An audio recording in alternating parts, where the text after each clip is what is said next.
In this video, I'm going to show you how we can use ls command in Linux.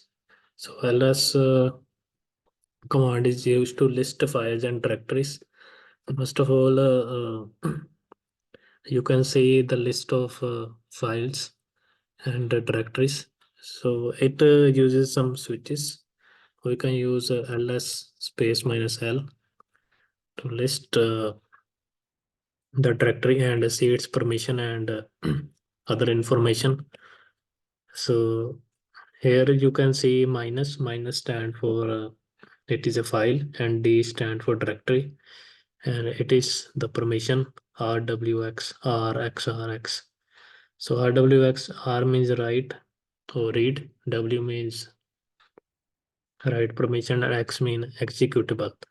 So the first permission belongs to the root user, and then for the group, and then the last permission, this one is used for other user.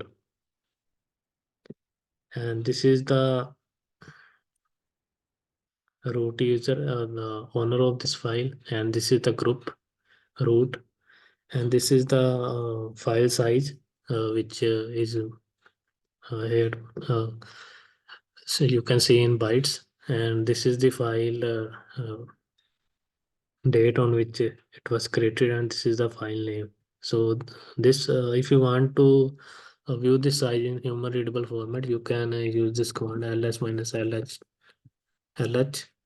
So it will display in kp, and other you can see the same things. So if you want to view the hidden files, you can use this option ls minus lha. So this will display the hidden files.